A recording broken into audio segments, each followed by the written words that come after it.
Hi guys, I am Shivangini. Welcome to my channel resolving NEET. आज का हमारा topic है एड्सॉर्प्शन। अब एड्सॉर्प्शन सरफेस केमिस्ट्री का पार्ट है। एड्सॉर्प्शन होता क्या है? एड्सॉर्प्शन एक ऐसा प्रोसेस है जिसमें क्या होता है, accumulation of a molecular species on the surface rather than bulk. यानी अगर कोई भी सब्सटेंस है उस पे किसी अदर मॉलिक्यूलर स्पीशीज का एक्यूमुलेशन हो रहा है, यानी जमाव हो रहा है, कहाँ पे? खाली सरफेस पे जमा हो रही है कोई चीज, अंदर बल्क में नहीं जा रही, तो उस प्रोसेस को क्या बोलते हैं? एड्सॉर्प्शन।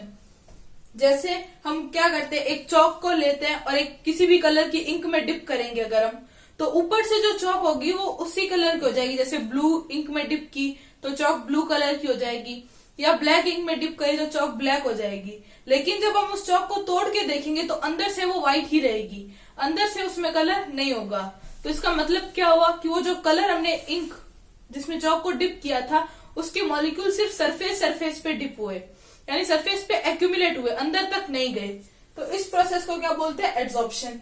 ये क्या है? एक स्पॉन्टेनियस प्रोसेस है, यानी अगर ऐसी कोई दो चीजों को हमने कांटेक्ट में रख दिया जो अपने आप एक दूसरे पे एब्जॉर्ब हो सकती है तो वो अपने आप हो जाएगी, हमें कोई भी एक्सटर्नल एनर्जी नहीं देनी पड़ेगी। जैसे कि अब कई बार इसको लोग कंफ्यूज कर लेते हैं एब्जॉर्प्शन से, तो इन दोनों में डिफरेंस है। अब डिफरेंस क्या है?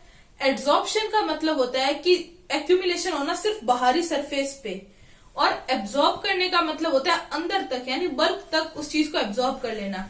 जैसे अभी हमने इंक और चौक वाला एग्जांपल लिया, तो इंक क्या करेगी? चौक के खाली ऊपर ऊपर सरफेस पे एब्जॉर्ब होगी, अंदर नहीं जाएगी। अगर उस चौक को तोड़ के देखेंगे तो अंदर इंक नहीं होगी, अंदर चौक व्हाइट ही होगी, या जिस भी कलर की हमने चौक ली है बेसिकली वो होगी। वहीं अगर उस चौक की जगह हम किसी भी स्पंज को इंक में डालें तो वो क्या होगा? स्पंज में पूरी इंक अच्छी तरीके से एब्जॉर्ब हो जाएगी, अंदर तक जाएगी। फिर जब हम अगर उस स्पंज को काट के देखेंगे तो अंदर भी वो कलर होगा, यानी उस इंक के मॉलिक्यूल्स अंदर तक होंगे। तो एब्जॉर्प्शन और एड्सॉर्प्शन, इन दोनों में ये डिफरेंस है। लेकिन अगर कई बार ये होता है कि अगर प्रोसेस दोनों चीजें हो जाए, एड्सॉर्प्शन भी और एब्जॉर्प्शन भी।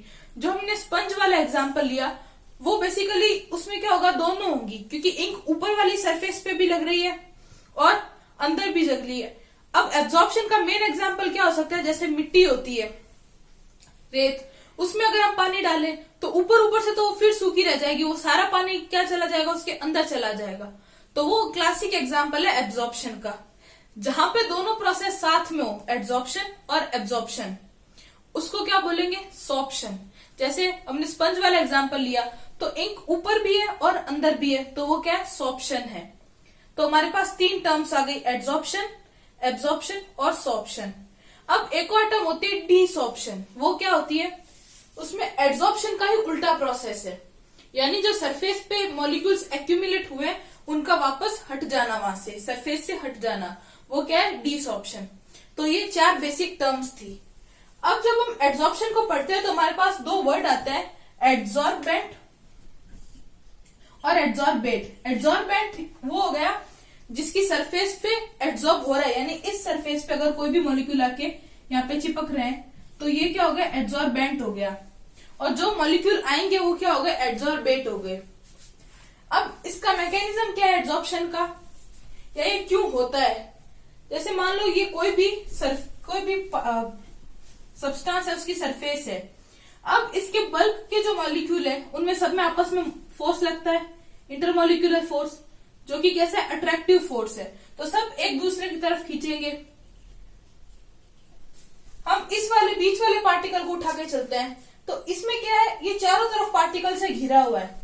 अब यहाँ पे भी कहीं पार्टिकल होगा तो वो इधर फोर्स लगाएगा, यहाँ पे पार्टिकल होगा वो इधर फोर्स लगाएगा। तो हर डायरेक्शन में इसके पार्टिकल से ये घिरा हुआ है, तो वो सब अलग अलग डायरेक्शन में फोर्स लगाएंगे।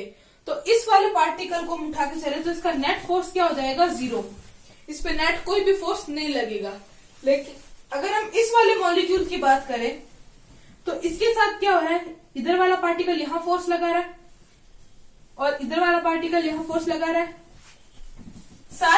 बाकी सारे फोर्स कैंसिल आउट हो जाएंगे एक दूसरे से, लेकिन ये जो नीचे वाला पार्टिकल है ये भी फोर्स लगाएगा अंदर की तरफ। उसको कैंसिल करने के लिए ऊपर कुछ भी नहीं है, तो ये क्या करेगा? इसके आसपास के जो सराउंडिंग मॉलिक्यूल्स है उनको अट्रैक्ट करना स्टार्ट कर देगा। तो ये मॉलिक्यूल जो है वो यहाँ पे अट्रैक्ट होने स्टार्ट हो जाएंगे। जब ये मॉलिक्यूल अट्रैक्ट होंगे तो ये कुछ ऐसे उस सब्सटेंस की सरफेस पे आके एक्यूमुलेट हो जाएंगे।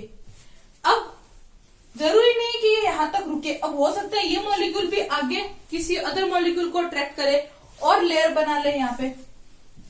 तो वो आता है कि एड्सॉर्प्शन के अलग अलग टाइप होते हैं, उसमें आता है कि कई बार एक लेयर बन के रह जाती है, कई बार मल्टी लेयर बनती है।